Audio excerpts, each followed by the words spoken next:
¿Está preparado para recibir la palabra del Señor? No puedo asegurar que no me baje. Espero que no. No puedo estar quietita acá atrás.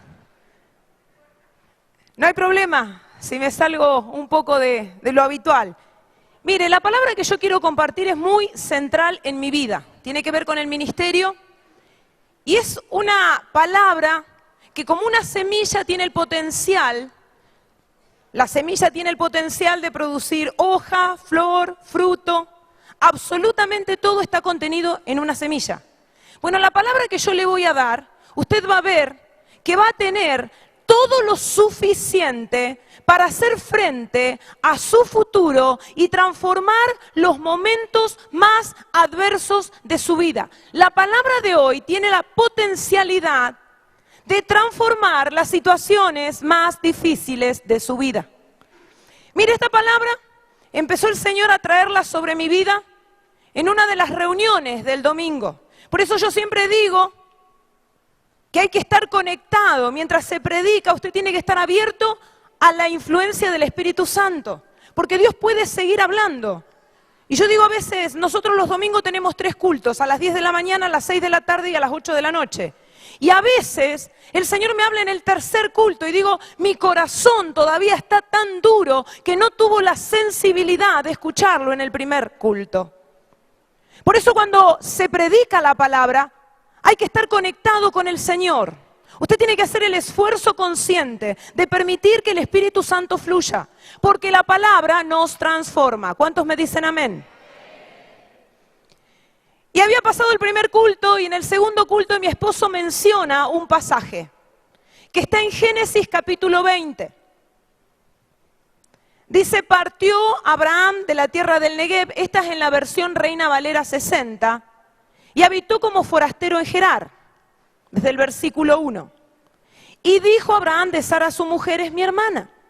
Y Abimelec, rey de Gerar, envió y tomó a Sara. Pero Dios vino a Abimelec en sueños de noche y le dijo, he aquí muerto eres a causa de la mujer que has tomado, la cual es casada con marido. Mas Abimelec no se había llegado a ella, no había tenido intimidad sexual, no habían tenido relaciones sexuales. Y dijo, Señor, ¿matarás también al inocente? ¿No me dijo él, mi hermana es, y ella también dijo, es mi hermano?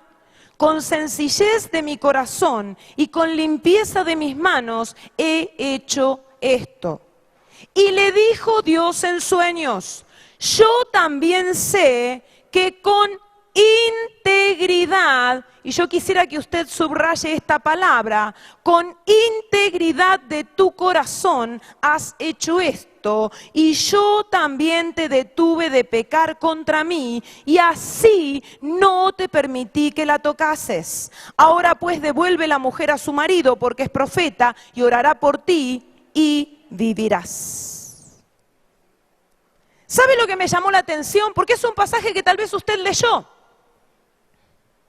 Me llamó la atención en la manera en que Dios se comunica con Abimelec.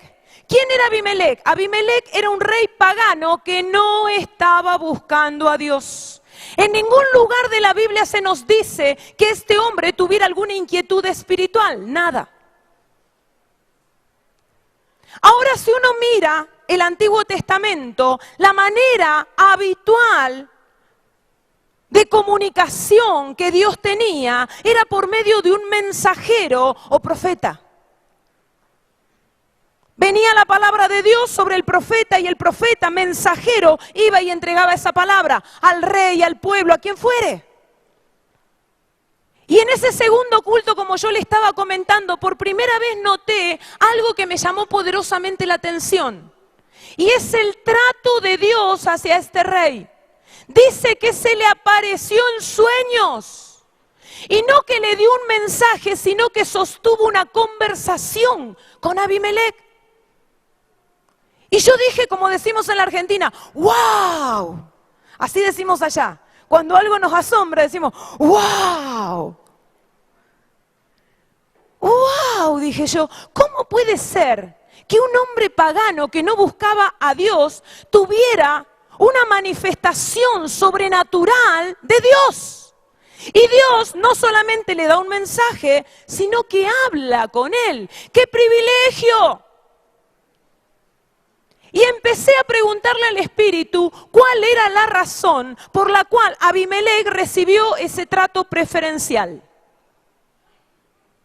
Y si usted quiere verlo en base a la cosmovisión bíblica y después que Sara iba a tener a su hijo Isaac, el hijo de la promesa, pero si somos fieles a la palabra, vamos a descubrir que el mismo pasaje se explica a sí mismo. La Biblia se explica a sí misma. En este pasaje, cuando Dios interpela a Abimelec, cuando Dios habla con Abimelec, le advierte de un gran peligro, de una maldición que se iba a desatar sobre su casa y sobre todo su reino, y de esa manera el reino iba a perecer. Le advierte de un peligro y le dice: lo que estás por hacer está mal, esa mujer está casada, devuélvela. Y el rey le contesta: tú sabes que con integridad de corazón he hecho esto. Yo no sabía, no quise hacer mal. Entonces Dios le vuelve a decir: yo supe de tu integridad, por eso evité que pecaras contra mí. La integridad del rey Abimelec, un rey pagano que no buscaba a Dios, hizo que Dios irrumpa sobrenaturalmente en su situación y que una maldición que se iba a soltar no se suelte y en su lugar haya bendición.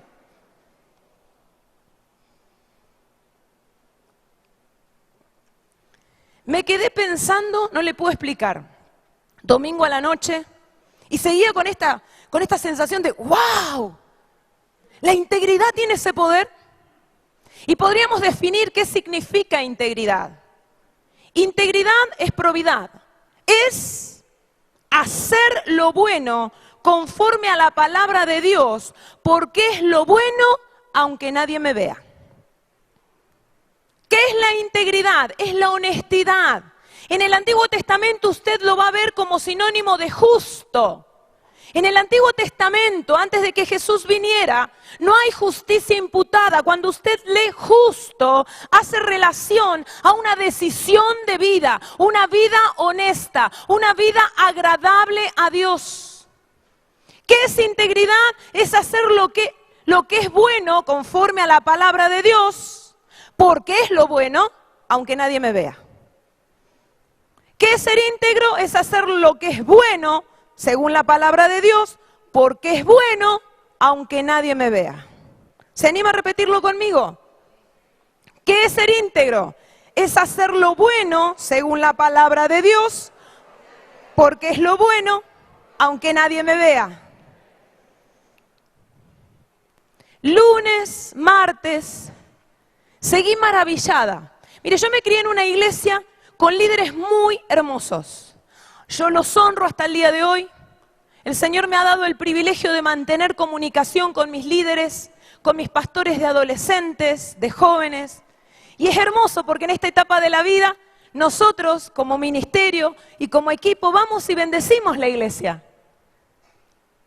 Pero cuando yo era un adolescente, ellos instruyeron mi vida. Y yo les decía, siempre cuento, que mis pastores nos pusieron un tercer ojo, y no quiero con esto ser hereje. ¿Qué es el tercer ojo? El tercer ojo era Amós 3:3. Ellos nos enseñaron mucho la integridad en todas las áreas y nos enseñaron la integridad en el ámbito de lo sexual, en la elección de la pareja. Amós 3:3, ¿cómo andarán dos juntos si no estuvieran de acuerdo? Entonces nosotros teníamos el tercer ojo. Y yo me acuerdo que en la adolescencia, yo sé que acá en Cali no pasa, eso me pasaba a mí. Yo miraba a los chicos de la iglesia y ninguno me gustaba. Pero ninguno. No sé si a alguien le pasó así o si hay jovencitas acá. Y yo miraba a los chicos de afuera, los filisteos incircuncisos, y cómo me gustaban. Pero claro, en la secundaria, en la escuela media, nunca tuve novio por el hecho de que tenía líderes que eran muy íntegros. Entonces nos enseñaron a cuidar la santidad. Y yo les animo a todas las mujeres y varones que están solteros, confíen en el Señor, sigan confiando en el Señor, porque Dios hace provisión. ¿Saben? En la escuela media a mí me gustó muchísimo un filisteo incircunciso llamado José Luis Sinali. Y éramos 3 chicas creyentes y lo mirábamos con una... ¿Vieron cuando uno lo mira a alguien con mucho cariño, no? Y José Luis tenía muchas cosas muy lindas, muchas cosas que yo anhelaba ver en un hombre, pero no lo tenía el Señor Jesús. Entonces, cada vez que lo veíamos pasar decíamos, lástima que no sea cristiano, lástima que no sea cristiano. Terminó la escuela media, él empezó la universidad, yo empecé la mía. Y usted no va a creer, yo hice algo que toda mujer no debería hacer. Jóvenes, solteras, nunca dejen de ir a la reunión de jóvenes. Uno nunca sabe cuándo puede llegar la bendición.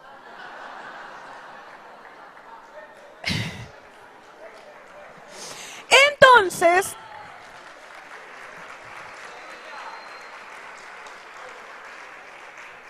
yo había dejado de ir a la reunión de jóvenes e iba solamente a la reunión de los domingos. Era una iglesia muy grande, realmente muy grande. Entonces, ¿qué significaba? Que usted entraba y salía y entre la multitud se perdía. Conocí a algunas personas. Mis padres siempre fueron servidores en la iglesia, pero uno podía entrar. Pero los líderes sí se dieron cuenta que yo no estaba yendo a la reunión de jóvenes. Entonces van 2 chicas a mi casa para hablar conmigo, ¿no? Y yo ya las tenía convencidas de por qué no iba a seguir yendo a las reuniones de jóvenes. Sé que todos ustedes no han hecho eso, pero yo ya las tenía convenciditas de por qué no iba a seguir yendo a las reuniones de jóvenes, hasta que una de ellas me dice algo que no está en la Biblia, pero para mí resultó sobrenatural. ¿Qué me dijo? Alguien te manda saludos.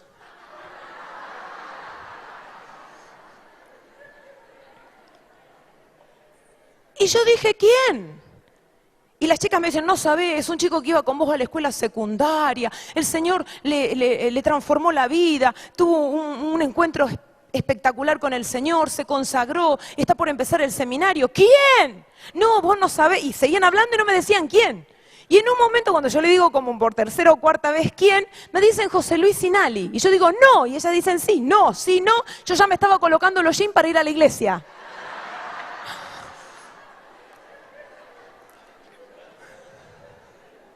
Y cuando lo vi, realmente no podía creerlo, porque en la ciudad había muchas iglesias.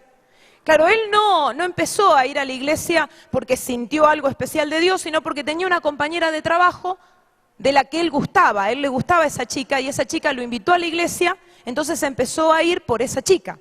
Yo tardé varios años en bendecirla a la hermana, les cuento. A esta altura ya no, pero... Y cuando lo veo ahí no lo podía creer.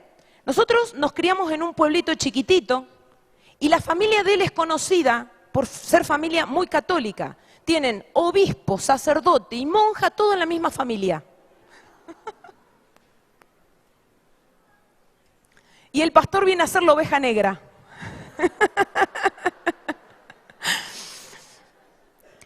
Yo no podía creer. Entonces nos acercamos, empezamos a hablar. ¿Y saben qué? Desde los 13 años, como mis líderes me enseñaron a orar por mi esposo, yo siempre oré por mi marido. Pero cuando lo vi en la iglesia cambié la oración. Vamos a imaginar que él estaba sentado ahí, ¿no? Y yo pasaba, hacía como que pasaba y decía, Señor, bendice a mi marido. Y me iba, ¿no? Hay que dirigir las oraciones, hermanos.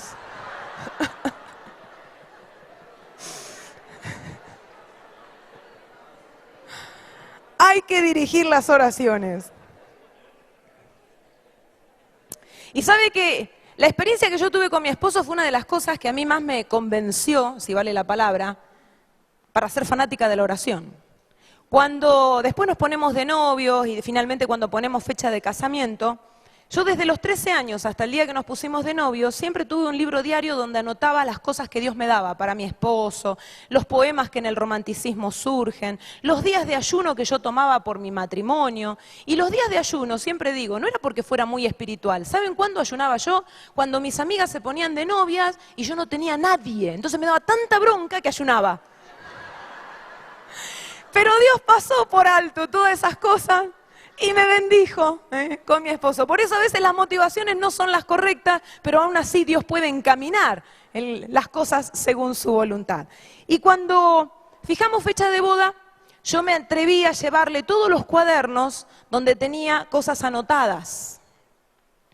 Y cuando él empezó a abrir y a mirar lo que yo había anotado, él empezó a llorar. Y yo siempre digo que a mí me produjo mucha ternura porque fue la primera vez que yo lo vi llorar. Otras veces lo hice llorar, pero esas no cuentan. Me produjo mucha ternura. Y yo no sabía por qué lloraba. Entonces le empecé a decir, amor, ¿por qué estás llorando? Josi, ¿por qué lloras? Entonces después que él se repone de un ratito, me dice, mira, este tiempo, y me mostraba, claro, había periodos en los que yo oraba mucho. Y había periodos, como toda joven, en que, bueno, está más tranquila, no está todo el tiempo orando y pidiéndole a Dios por su pareja. Y yo sé que muchas se identificarán, o muchos varones se identificarán conmigo. No estás todo el tiempo. Me dice, acá en este periodo que vos oraste tanto, me empezaba a contar cosas que le habían pasado en la vida y cómo milagrosamente Dios lo había liberado. Entonces dice, ahora entiendo que eran tus oraciones las que sostenían mi vida. Por eso cuando usted suelta una palabra de oración, a veces uno lo hace entre medio de dos bostezos, tipo rinoceronte. Hace la oración entre dos bostezos. Yo quiero animarle que usted cuando haga una oración, usted tenga presente el mundo espiritual. Lo que usted suelta va y produce el efecto por el cual usted ha orado. Atrévase a creerle a Dios. El poder de la oración es magnífico. Es magnífico. Y retomo, eso le conté, vuelvo otra vez al tronco inicial. Mis líderes me enseñaron a vivir la integridad. Yo honro la vida de esos líderes. Pero ¿sabe qué? Yo nunca entendí las ventajas que trae la integridad. Y esa fue la palabra que el Señor me mostró. Las ventajas que tiene la integridad. Porque la integridad no es algo que Dios hace, es algo que usted y yo elegimos o elegimos evitarla. La integridad no es algo que Dios haga en tu vida, es algo que vas a tener que decidir vos si la tomás o la dejás. Lunes, martes, seguí meditando en esa palabra. Y el día miércoles, porque Dios habla en cualquier momento, Dios es muy pragmático, podés estar haciendo cualquier cosa y la palabra de Dios puede venir. Yo estaba intentando hacerle una sola raya a una camisa. Y yo no sé si les ha pasado, pero cuando uno intenta una te salen dos, entonces pones más despacito y te salen tres y después te queda tipo acordeón. ¿Te ha pasado? Bueno, capaz que acá son muy buenas planchadoras, pero yo estaba intentando. Y en ese momento Dios trae a mi mente un pasaje. Desenchufé la plancha porque una vez anterior no la desenchufé y casi se incendia la casa. Entonces desenchufé la plancha, corrí escaleras arriba a buscar mi Biblia y busqué Isaías 38, que me gustaría que usted lo busque.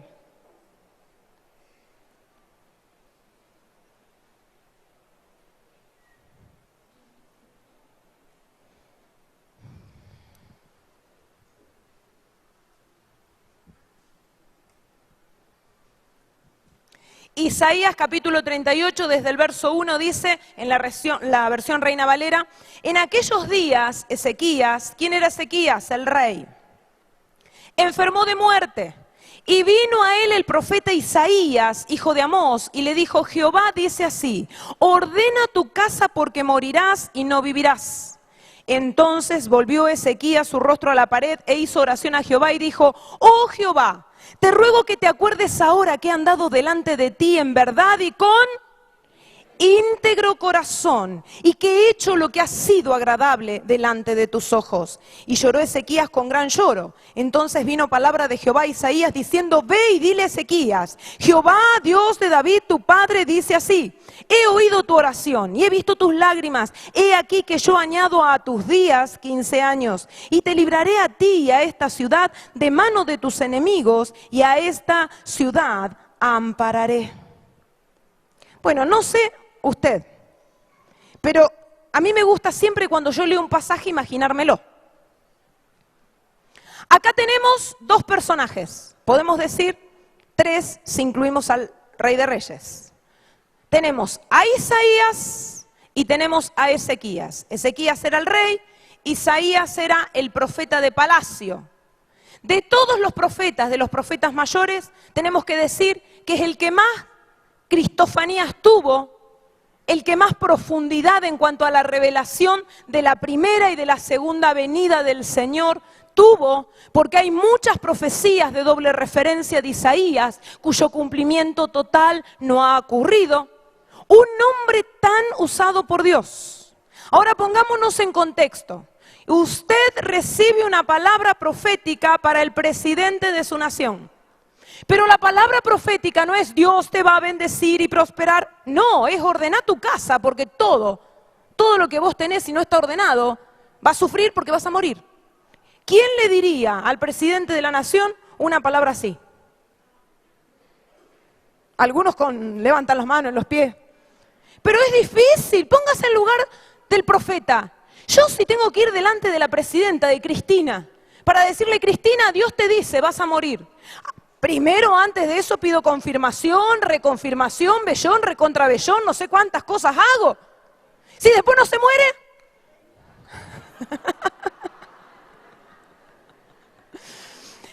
Isaías no entró en un conflicto de fe, no dudó de la palabra de Dios. ¿Qué hace Isaías? Recibe la palabra y va derecho al palacio. Entra y le da al rey la palabra que Dios le dio. Ordena tu casa porque vas a morir. Ahora, piense conmigo, ¿quién fue el autor de esa profecía? Dios. El mensajero fue veraz, dijo lo que Dios le había dicho. ¿Dios puede cambiar de opinión? ¿Qué hizo? Que una palabra veraz de Dios, dada por medio de un profeta también veraz, cambiara la realidad del rey Ezequías. La oración. Hizo una oración que dura escasos segundos. Si usted quiere hacerla con mucha emotividad y muy conmocionado interiormente, lo máximo que puede hacer es que esa oración tarde unos 17 segundos, lo máximo. Si no, se lee tan rápido que usted no necesita ni siquiera tomar aire para respirar. Una oración tan corta como la que hacemos cuando tenemos mucho apetito y está la comida humeante delante. ¿Le ha pasado solamente a mí? Uno dice, Señor, bendice los alimentos, amén. Y el amén es con el primer bocado. Cuando toda mi familia se convirtió al Señor, porque nosotros vinimos al camino del Señor por un milagro que Dios hizo en la vida de mi mamá, ¿no? Entonces, nadie antes oraba para bendecir los alimentos, pero después, claro, eran todos cristianos nuevitos y todos con el fervor, ¿no? Entonces, había un tío que teníamos que cuando nos juntábamos todos en familia, como mi familia tiene, la persona más importante fue mi abuela, ascendencia italiana.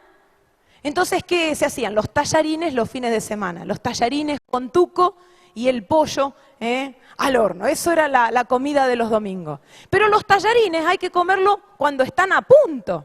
Y entonces si ese tío agarraba para orar, empezaba, Señor, bendice los alimentos, y cuando todos decíamos amén, empezaba a orar por los ancianos, por los niños del África. Y no terminaba más, y usted veía que se le enfriaban los tallarines y terminaba con una bronca en la oración que ni le cuento. Acá la oración fue muy cortita. Y esto nos enseña que Dios no ve la longitud de tu oración, sino el fervor de tu oración. Pero también se ve algo más. Esta oración no era vacía, estaba acompañada de un testimonio de vida. Hay algo que hizo Ezequías, que usted y yo podemos hacer en las circunstancias más malas de nuestra vida. Aún si hubiese una profecía auténtica, podemos imitar lo que hizo el rey Ezequías. ¿Qué hizo Silvia el rey Ezequías? Sacó una carta de la manga, un as que le daba ventaja en el mundo espiritual. Le recordó a Dios que él había elegido vivir con integridad.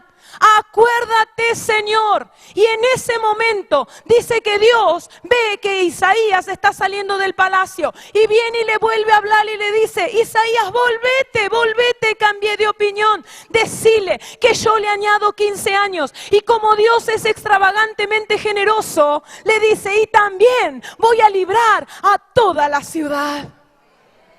¡Wow! Hermoso es nuestro Señor.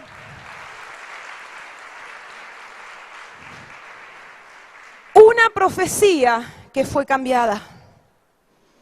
Por eso, si somos sabios, vamos a entender que la integridad nos conviene. Porque en el momento de la dificultad, si usted elige vivir con integridad, usted puede imitar lo que el rey Ezequías hizo. Yo siempre le dije al Señor, ¿por qué no hay más oraciones de Jesús? A mí me hubiese encantado que los evangelios contuvieran más oraciones que Cristo Jesús hizo. ¿Cómo oró Él en las madrugadas? ¿Qué le decía a su Padre? No está el registro, pero sí está el registro de la oración de Ezequías. ¿Por qué? Porque ese acto de adoración de Jesús hacia su Padre quedó en un secreto entre ellos dos, como las oraciones que nosotros hacemos. Pero la oración de Ezequías está contenida aquí para que nosotros aprendamos la lección, para que imitemos lo que hizo este rey, para que en el momento de la dificultad podamos presentarnos delante del Rey de Reyes, del Señor de Señores y decirle, acuérdate Señor, he elegido la integridad, ven en mi ayuda Señor, cambia esta circunstancia. Esa es la idea de Dios.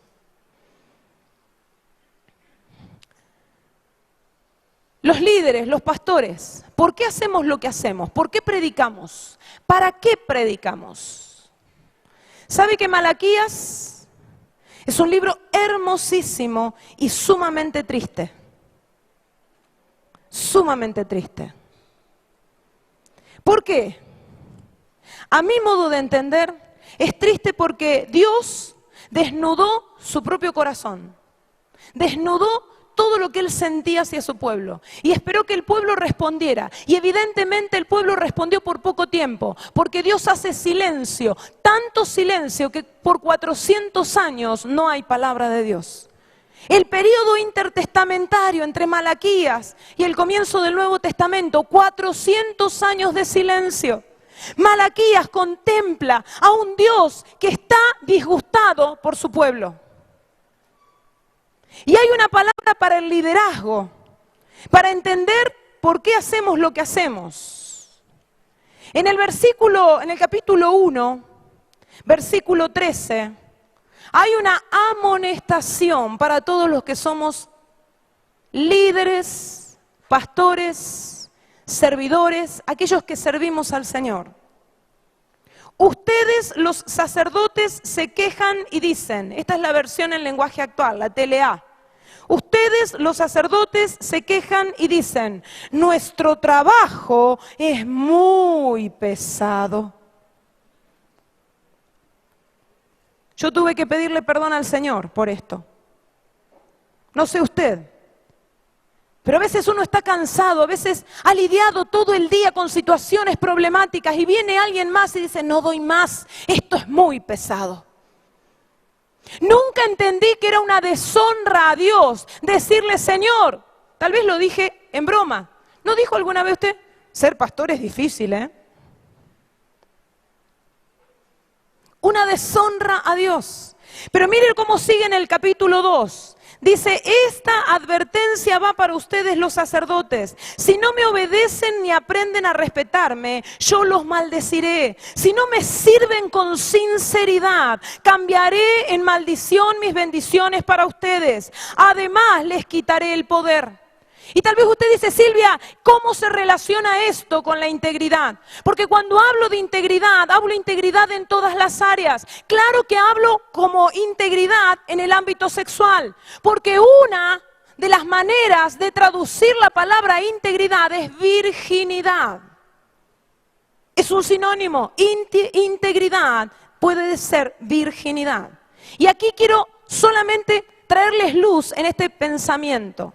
Generalmente yo he visto en muchas iglesias, muchas personas que en algún momento de su vida tuvieron contacto sexual y dicen, bueno, yo ya no soy virgen, si conozco a alguien puedo tener intimidad sexual porque total, ya no soy virgen. ¿Sabe que la virginidad no tiene que ver con una membranita, no tiene que ver con el himen, porque hay mujeres que nacen sin himen, hay mujeres cuya ruptura himenial se produce por situaciones no sexuales? La virginidad tiene que ver con una postura frente al tema de la sexualidad. Por eso a veces me dicen, Silvia, yo ya tuve intimidad sexual, soy virgen. Y yo le digo, si estás en Cristo y tomás una conducta de santidad, estás en virginidad. Porque la virginidad no se limita a lo físico, incluye lo físico. Entonces toda persona, aunque haya tenido contacto sexual, no debe tener práctica sexual. No porque la pastora Silvia lo está diciendo porque ella es una reprimida o intenta a través de la religión reprimir a alguien. No, no tenemos que tener encuentros sexuales fuera del ámbito del matrimonio porque es una forma de honrar a Dios y a su palabra. Y eso nos trae bendición. Eso nos trae bendición.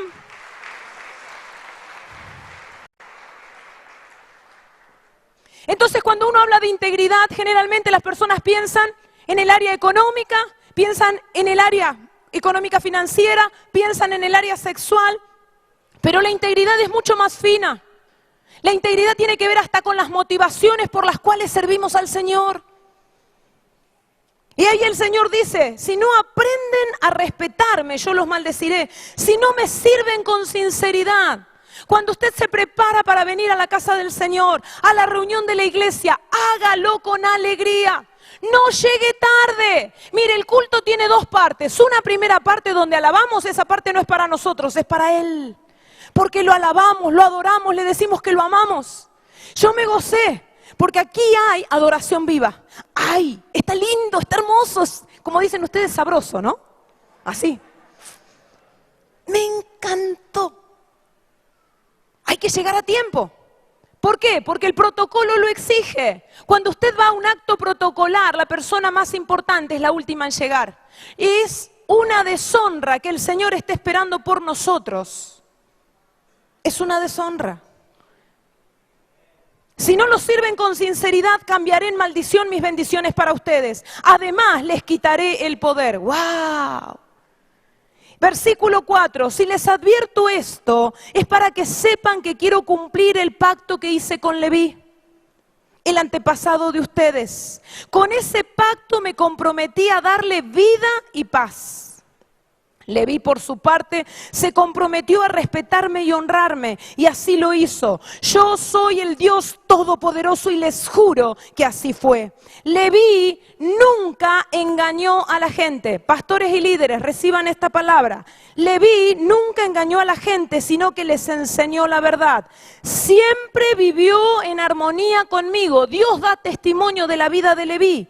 Y fue una persona tan honesta, tan íntegra, que a muchos los apartó de la maldad. Ustedes, los sacerdotes, son mis mensajeros. Su deber es enseñar mis mandamientos a los que me buscan. Este es un tiempo difícil. ¿Por qué? Porque hay muchos temas que desde el púlpito resultan no oportunos. Ya desde el púlpito no se puede hablar de arrepentimiento, no se puede hablar de infidelidad, no se puede hablar de orientación. Hay muchas cosas que no se pueden hablar. ¿Por qué? Porque hay gente que se ofende. Pero ¿sabe lo que tenemos que hacer los líderes y pastores? Retornar al consejo de la palabra, porque habrá corazones duros que se ofenderán, pero también habrá corazones que frente al martillo de la palabra responderán quebrándose, y esos adorarán al Rey de Reyes y al Señor de Señores. Gloria sea Él, bendito sea su nombre en esta mañana. Por eso tenemos que retornar a volver a predicar el mensaje de la palabra de Dios. Y la integridad de los que somos líderes y pastores tiene que ver con dar todo el consejo de Dios. Todo el consejo de Dios. Porque así dice Leví. Leví fue tan honesto que apartó a muchos de la maldad. Gracias. Apartó a muchos de la maldad. ¿Está conmigo? ¿Puedo seguir un poquito más? Tal vez usted me dice, bueno, Silvia, sí, me estás casi convenciendo. Mire, me parece que tendré que hacer algún cambio, me dice usted, ¿no? Mire, a mí me llama poderosamente la atención un personaje del Antiguo Testamento, que es Balaam. Yo le cuento la historia, después si usted lo quiere lo busca, está en Números 22, pero a mí lo que me interesa es que podamos conectar la enseñanza. Balaam fue alquilado por un rey pagano, Balac. ¿Por qué? Porque Balac veía que el pueblo de Dios era bendecido. Entonces alquila a este profeta y le dice, vení y maldecime al pueblo. Y bueno, ahí hay toda una cuestión, ¿no? Que Dios le dice que no vaya, eso no nos vamos a meter ahora. Pero dice que cuando Balaam va y hace preparar 7 altares y en cada uno ofrecer un becerro y una oveja, o sea, le hizo trabajar a este rey Balac un montón. Y cuando va a dar la palabra, en lugar de maldición, sale bendición. Y se enoja Balac. Vuelve a hacer lo mismo y ocurre la misma escena. O sea, vuelve a hacer todo el sacrificio, quiere maldecir, viene el Espíritu de Dios, el Espíritu Santo, y bendice. Entonces le dice el rey, que lo contrató, que le pagó para que maldijera al pueblo, le dice, ¿pero qué estás haciendo? Yo te estoy pagando para que lo maldigas, no para que lo bendiga. Bueno, dice, yo dije que lo que Dios me dijera, eso iba a ser. Entonces dice, vamos a ir a otro lugar, a otro sitio alto, porque tal vez desde ahí pueda maldecirlo. Vuelven a hacer 7 altares, en cada uno un becerro, una oveja, un trabajo. Y cuando por tercera vez intenta maldecir al pueblo, otra vez bendice. Ahora, hay cosas que uno tiene que conectarlas con el Nuevo Testamento. ¿Por qué? Porque más adelante, el libro de Números, cuando toman represalias, dicen que lo matan a Balaam y matan a las mujeres que fueron de tropiezo para Israel. Lo que no nos dice la palabra en el Antiguo Testamento, pero sí lo revela en el Nuevo Testamento, es qué le dijo Balaam para poner tropiezo al pueblo de Dios. ¿Y dónde lo encontramos eso, Silvia? En Apocalipsis, capítulo 2, versículo 14. Dice que Balaam, capítulo 2, versículo 14, revela la estrategia satánica para que el pueblo pierda la integridad. Tengo unas pocas cosas contra ti que tienes ahí, a los que retienen la doctrina de Balaam, que enseñaba a Balac a poner tropiezo ante los hijos de Israel, a comer de cosas sacrificadas a los ídolos y a cometer fornicación. A ver, la idea que intento comunicar es esta. Usted va a ver a lo largo de la historia bíblica que Dios ama a su pueblo y anhela bendecirlo. Pero Balaam, que también sabía cómo Dios actúa, le da un consejo a Balac. Le dice, Dios los va a bendecir porque son su pueblo. Pero la manera en que tenés para que no reciban la bendición es que ellos cometan pecado. Que ellos lo abandonen a Dios. Que ellos les sean infieles. Que ellos corten su integridad. Si ellos cortan su integridad, la bendición es retenida. ¡Wow! Hasta el día de hoy, eso intenta hacer el diablo. Nos seduce para quebrantar nuestra integridad. Y después que eso ocurrió, se sienta para ver cómo todo lo malo se desata en nuestra vida. Porque la bendición se corta. Mire, la mayoría de las promesas bíblicas tienen un condicional y es la obediencia. La mayoría de las promesas de Dios que son de bendición para nosotros van a ocurrir siempre y cuando estemos en obediencia. Por eso la estrategia de Satanás es robarte la integridad, es que cortes con la integridad, es que no hagas voto de integridad, a que no te esfuerces para hacer lo bueno conforme a la palabra de Dios porque es lo bueno aunque nadie te vea. Esa es la lucha espiritual.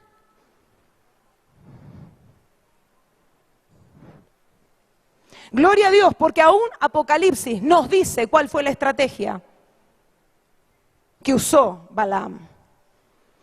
Y ya estoy arribando casi al final. Usted me dice, Silvia, estoy convencido en un 75% de que tengo que ser íntegro. Mire, yo hice un raconto de todos los pasajes bíblicos que muestran los beneficios de la integridad. Porque para mí fue una palabra así, una palabra tan fresca. Yo dije, claro, mis líderes me enseñaron que hay que vivir en integridad, que es una forma de mantener el testimonio cristiano. Es una manera de honrar a Dios y lo sigo sosteniendo. Pero yo nunca supe los beneficios de la integridad. Cuando hay una lucha espiritual en mi vida y yo tengo un camino y otro, si yo elijo el camino bueno, automáticamente estoy soltando bendiciones sobre mi vida, sobre la vida de mis hijos. Por eso el mensaje de hoy decía, padres obedientes, hijos bendecidos. ¿Sabe que hubo una persona que desde el vientre de su madre fue llena del Espíritu Santo? ¿Quién fue? Juan el Bautista. Que según Jesús no hubo ningún profeta mayor que Juan. Pero cuando uno mira la generación anterior, o sea, sus padres, Zacarías y Elisabet, la palabra en Lucas capítulo 1, dice que eran irreprensibles en los mandamientos y ordenanzas del Señor. Eran íntegros. La integridad de esos padres hizo que naciera un hijo de las características de Juan. Grande delante de Dios y lleno del Espíritu Santo, aún desde el vientre de su madre. ¿Cuántos quieren hijos grandes delante de Dios y llenos del Espíritu Santo? Seamos padres como Zacarías y Elisabet. Decidamos hoy hacer un voto, un compromiso delante de Dios a favor de la integridad. Beneficios de la integridad. Atrae la prosperidad. Josué 1:8. Nunca se apartará de tu boca este libro de la ley, sino que de día y de noche meditarás en él, para que guardes y hagas conforme a todo lo que en él está escrito, porque entonces vas a hacer prosperar tu camino y todo te saldrá bien. Proverbios 2:7. Él reserva la prosperidad para los rectos. Alarga la vida, Deuteronomio 25:15. Si usted quiere, anota los pasajes y después lo busca. Cuando se trate de comprar y de vender, no hagan trampas, sino que usen pesas y medidas exactas. Así vivirán muchos años en el país que Dios le da, para que se prolonguen sus días en la tierra que el Señor, tu Dios, te da. Protege nuestras vidas. ¿Cuántos quieren protección en este tiempo? Yo tuve una experiencia en Honduras que nunca me había pasado. Estábamos ministrando en Honduras y cuando va a cerrar el culto, hacen una oración. Tal vez usted ha escuchado esa oración. Señor, guárdanos y cúbrenos de las balas perdidas. No sé si escuchó alguna vez una oración así. De las balas perdidas. Yo dije, ¿cómo es eso? Claro, hay tanta inseguridad en San Pedro Sula, y en ese momento estábamos en Tegucigalpa, en esas dos ciudades, que dice que uno va por la calle y por esto de los sicarios constantemente muere gente inocente. Entonces la iglesia, antes de despedirse, hace una oración y dice, Señor, guárdanos y protégenos de las balas perdidas. Salimos ahí todos medio, ¿por dónde vienen las balas, no? Pero más que de una bala, nosotros necesitamos protección de toda cosa que se levanta contra el reinado de Jesucristo en nuestra vida. Y Él quiere activar esa protección. Mire, ¿sabe lo que dice la palabra de Job? En Job, cuando el concilio celestial se reúne y Dios le dice a Satanás, ¿has considerado mi siervo Job que no hay ninguno como él? Que me sea tan fiel, que viva íntegramente. Satanás le dice, claro, ¿cómo que no? Si proteges todo lo que es suyo. Yo le voy a leer el versículo, está buenísimo. Por supuesto, le dice Satanás, pero si Job te obedece, es por puro interés. Tú siempre lo proteges a él y a su familia. Cuidas todo lo que tiene y bendices todo lo que hace. Hasta el diablo tenía que reconocer que a Job Dios lo protegía. Yo desearía que cuando usted vaya en su barrio, en su ciudad, en su cuadra, la gente reconozca que a usted Dios lo protege. Que hasta el diablo mismo tenga que reconocer que a usted Dios lo protege. Protege nuestras vidas. Proverbios 2:7 dice, Él es escudo para los que andan en integridad. Salmo 25:21, sean mi protección la integridad y la rectitud, porque en ti he puesto mi esperanza. Proverbios 28:18, el hombre honrado quedará a salvo. Nos da tranquilidad en medio de un mundo enloquecido, nos da tranquilidad. Proverbios 10:9 dice, el que vive honradamente lleva una vida tranquila. Nos da dirección, a los justos los guía su integridad. Proverbio 11:3. hace que Dios respalde nuestro ministerio. Primera de Reyes capítulo 9, verso 4 y 5.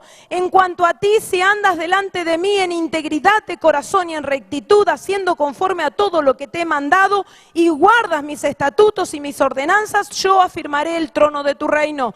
Tu ministerio se va a afirmar. Dios lo promete, pero tenemos que guardar su palabra. Nos preserva de pecar, como Abimelec. Atrae el favor de Dios. Salmo 84:11. Porque sol y escudo es Jehová. Gracia y gloria dará Jehová. No quitará el bien a los que andan en integridad. Bendice a nuestros hijos. Proverbios 27. Dios bendice a los hijos del hombre honrado. ¿Cuántos reciben esta palabra? Cuando te presionen en tu trabajo, cuando te presionen en algún lugar para que hagas las cosas de manera incorrecta, cuando decidís hacer las cosas correctamente, automáticamente, según esta palabra, estás liberando bendición sobre tus hijos. Si uno está consciente permanentemente de las ventajas de la integridad, yo creo que el enemigo va a estar mucho más derrotado de lo que lo está ahora. Nos asegura un buen futuro, nos asegura la presencia de Dios. Contigo está el que es íntegro en sus conceptos. Job 36:4. Hace que nuestras oraciones sean contestadas. Primera de Juan 3:21. Amados, si nuestro corazón no nos reprende, confianza tenemos en Dios y cualquiera cosa que pidiéramos la recibiremos de Él, porque guardamos sus mandamientos y hacemos las cosas que son agradables delante de Él. Salmo 34:13. Los ojos de Jehová están sobre los justos y atentos sus oídos al clamor de ellos. Hay tantos pasajes que hablan de este tema, de las ventajas que tiene la integridad, que la verdad que es una necedad no elegirla.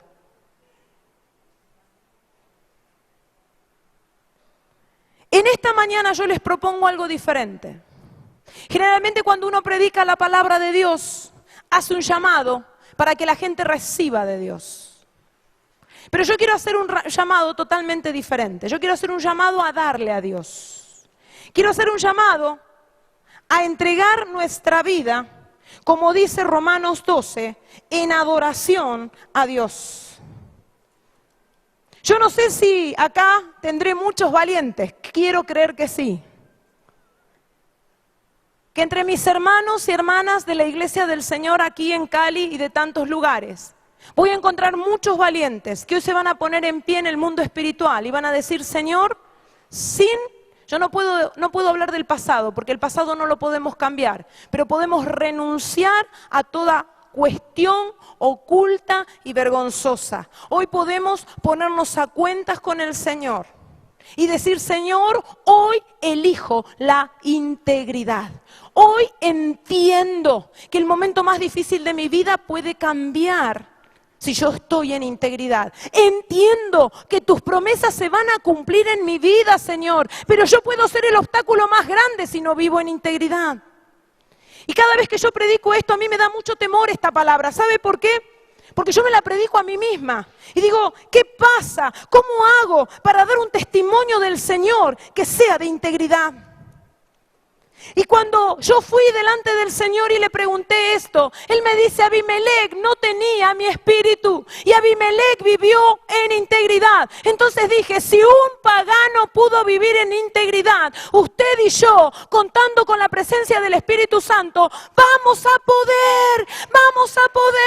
Solo se requiere que nosotros nos animemos.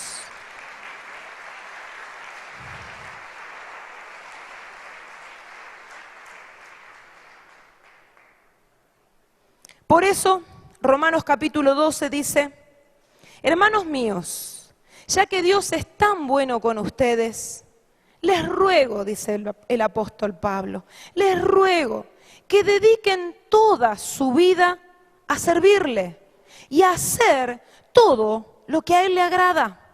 Así es como se le debe adorar. Para un adorador no hay adoración sin sacrificio. Hoy yo no quiero que traigas una ofrenda de dinero, pero que tu ofrenda sea tu vida.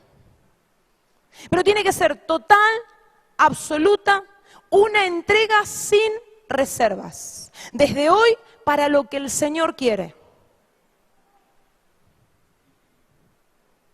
Es una rendición absoluta. Yo digo que el nivel más alto de la guerra espiritual es la adoración. Es el nivel más alto. Porque cuando el poder de Dios se manifiesta, ¿qué pasa con el diablo? Tiene que huir. No es posible que esté. Entonces ahora podemos levantar un altar de adoración, entregando sin reserva nuestras vidas. Y usted tal vez, que es líder, pastor, me dice, Silvia, yo ya lo hice. Mire, con mi esposo nosotros periódicamente, no como una costumbre, no. Para nosotros es algo muy importante. Nosotros reconsagramos nuestra vida al Señor. La primera vez que lo hicimos, yo tenía 19 años y él tenía 20. ¿Dónde lo hicimos? Terminó una reunión de jóvenes y en el patio teníamos un mástil donde había una bandera argentina. No por la bandera ni por el mástil, era el único lugar donde nos podíamos sentar. Y nos sentamos ahí y le dijimos al Señor, Señor, te consagramos nuestra vida, te consagramos nuestro futuro, te consagramos todo. Y yo hoy puedo dar testimonio que Dios escucha una oración de una jovencita y de un jovencito, de familias muy humildes, de un pueblo muy minúsculo. Yo puedo dar testimonio. El Señor, todos los años que he estado con Él, ha sido sumamente fiel. Él escuchó esa oración y Él se engrandeció a sí mismo en esa oración. Entonces, de tiempo en tiempo, en momentos especiales en nuestra vida, vamos delante del Señor, nos postramos y decimos, Señor, lo que quieras, lo que quieras. Porque entendemos que la adoración más grande que le podemos dar al Señor somos nosotros mismos, obedeciendo a lo que Él pide. Y la obediencia demorada es desobediencia. Por eso hoy yo creo que es una oportunidad que tenemos para alegrar el corazón del Señor, para levantar un altar de adoración. No sé qué cosa en el mundo espiritual se va a romper, pero yo estoy segura de que cuando hay adoración genuina, cuando hay entrega absoluta, hay cosas que tal vez hasta ahora el enemigo lo tuvo como fortalezas y van a caer. Por eso no hay nada emotivo, pero hay algo muy espiritual. Yo voy a abrir el altar y tal vez usted dice, ¿importa esto? Yo sé que somos muchos y se va a hacer un lío santo. Pero ¿cuál es la idea? Si usted no puede llegar acá, usted tiene que moverse del lugar donde está ahora. Usted tiene que hacer en su mente la conexión física de que donde usted estaba no va a estar más, que usted está en una nueva etapa de su vida, que usted entra por decisión propia y por la obediencia en un nuevo nivel de comunión con el Señor, en un nuevo nivel de obediencia. Por eso yo voy a abrir el altar, los músicos van a empezar a tocar y usted traiga su vida como ofrenda, como dice Pablo acá.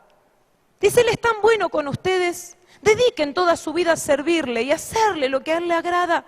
Así es como se debe adorar. La adoración requiere sacrificio. Tal vez hoy el Señor te pida cambios en tu vida. Tal vez el Señor, bien adelante, lo más adelante, para dar lugar a que nadie se pierda la oportunidad de entregarle al Señor una adoración genuina. Y empezá a orar, hacé tu oración, porque es lo más sagrado, tu comunión con el Señor. Y ahí donde está, si te animás, esto es de osado y de valientes, porque no sabes si el Señor te va a llamar a este país, a un país musulmán, no sabes si te va a mandar a un lugar donde tu vida va a correr peligro todo tiempo. Pero ¿qué pasa si hoy el Señor suelta un ministerio sobre tu vida? ¿Qué pasa si trae una palabra rema que transforma tu futuro? Él tiene todo poder y a Él lo estamos honrando. Hoy honramos su palabra y honramos su presencia. Espíritu Santo, no te vayas hasta haber completado la obra que te propusiste hacer en medio nuestro. Señor, quienes necesiten ser confortados, yo ruego, Señor, completa tu obra.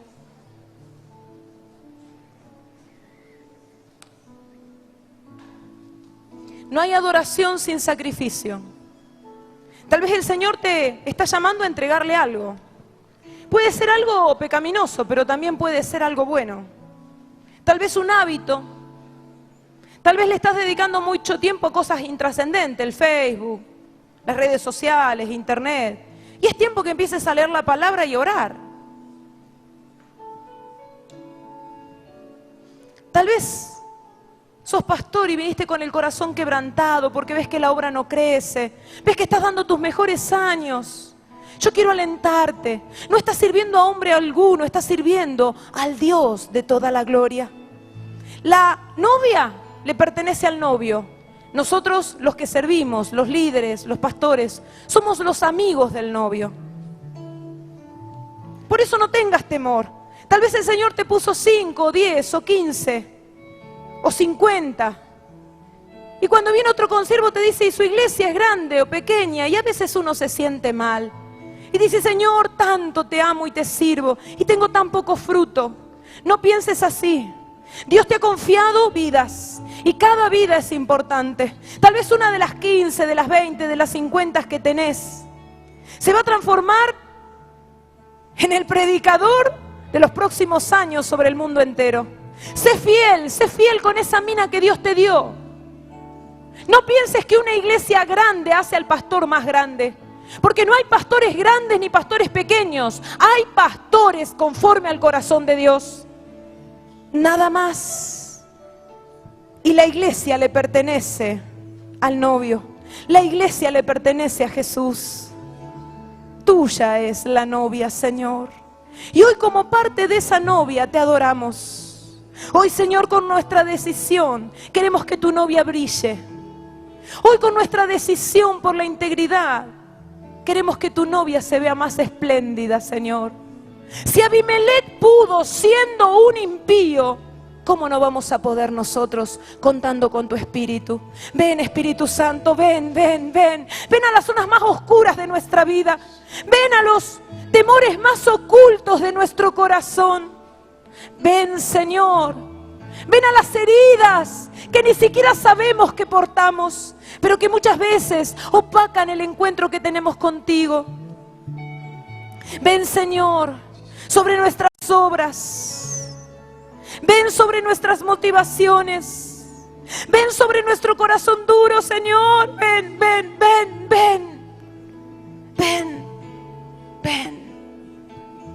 Haz tu obra, Señor. No tenemos a nadie a quien más acudir. No tenemos a dónde ir. ¿Dónde tendremos palabra de vida si no es en ti, Señor? Habla a tu pueblo, Señor. Habla.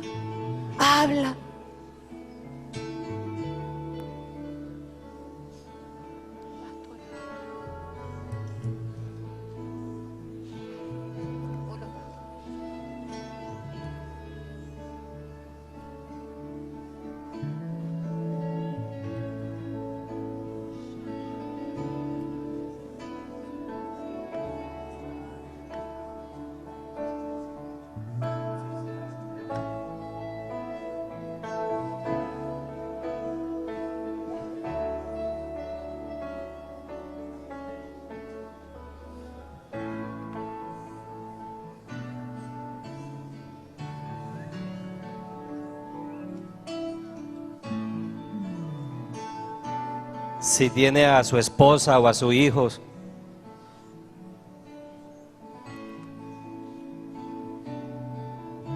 este es un tiempo de consagrarnos,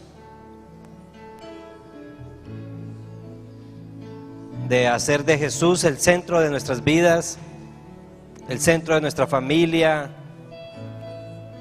el centro de nuestros negocios, de su profesión. Así que vamos a cantar esta canción y mientras la cantamos, consagrémonos una vez más para Él.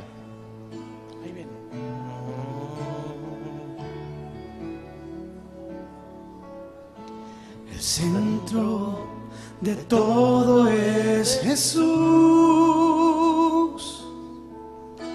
El centro de todo es Jesús.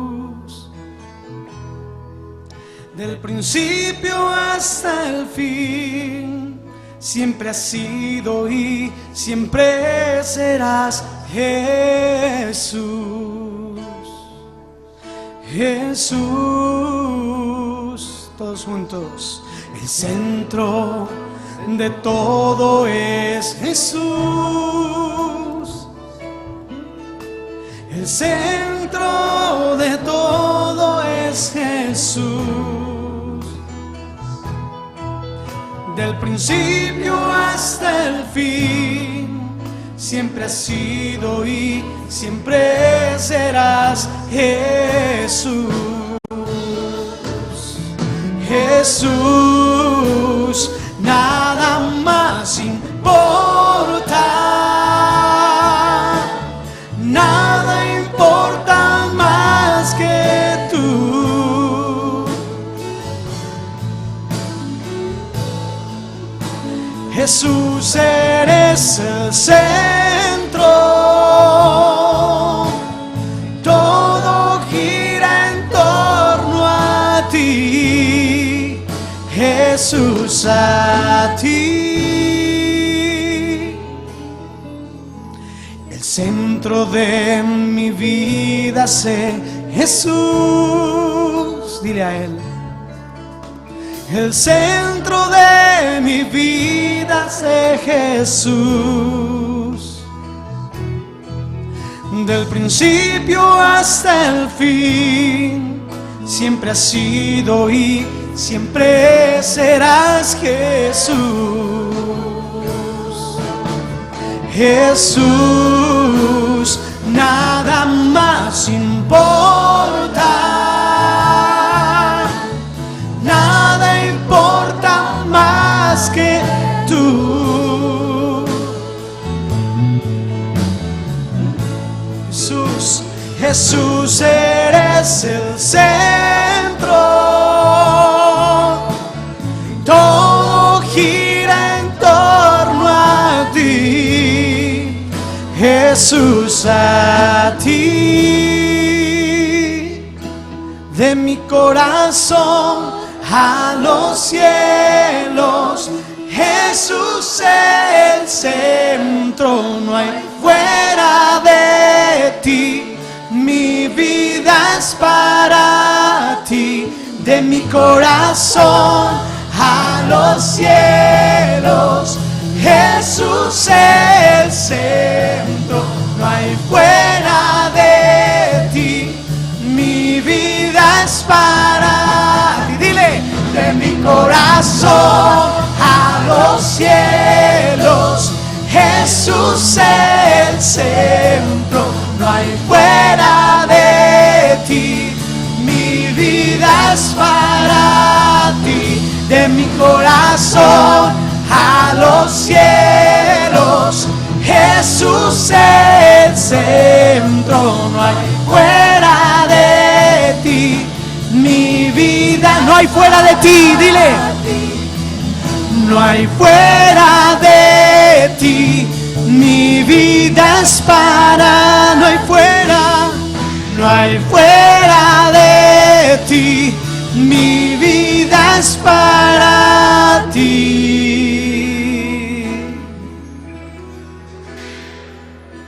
El centro de tu iglesia eres Jesús. El centro de tu iglesia eres Jesús. Las naciones se postrarán declarándote supremo, Jesús. Dilo, Jesús. Jesús, Jesús, Jesús, Jesús. Oh sí, Jesús, Jesús. Una vez más, Jesús, decláralo. Jesús, Jesús.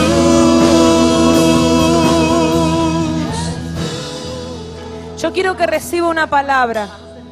Tal vez usted vino acá adelante y usted vivió en un tiempo de pecado y el diablo va a usar eso para decirle: vas a ver, te van a pasar cosas malas, Dios no te va a proteger, Dios no te va a ayudar. Yo quiero que usted le quite esa autoridad en este preciso momento al enemigo. Y le diga, es verdad, he vivido mal, pero la sangre de Jesucristo, la que no la tomo como algo barato, la sangre de Jesucristo cubre mi vida y mi pecado. Y a partir de hoy haré en el banco celestial un acopio de bendición con mi obediencia. Por cuanto pequé y erré, ahora trataré doblemente de seguir a mi Señor. Empeño mi vida, mi palabra en esto. Yo quiero que usted le quite la autoridad al enemigo en el nombre de Jesús, para que cuando mañana salga usted sepa que este día que usted decidió por la honestidad, que decidió por la integridad, ya cuenta, ya libera bendición. Dios no es un Dios malo, Dios no es un Dios que está esperando castigar. Él anhela y desea perdonar. Si usted se ha arrepentido y abandona el pecado, el perdón de Dios es completo y absoluto. El diablo, el acusador de los hermanos, no va a poder contra su vida. Por eso salga de aquí con victoria, salga decidido. Cada minuto que usted decide por la integridad cuenta. Cada minuto ya libera bendición. Recuerde que Dios es eterno.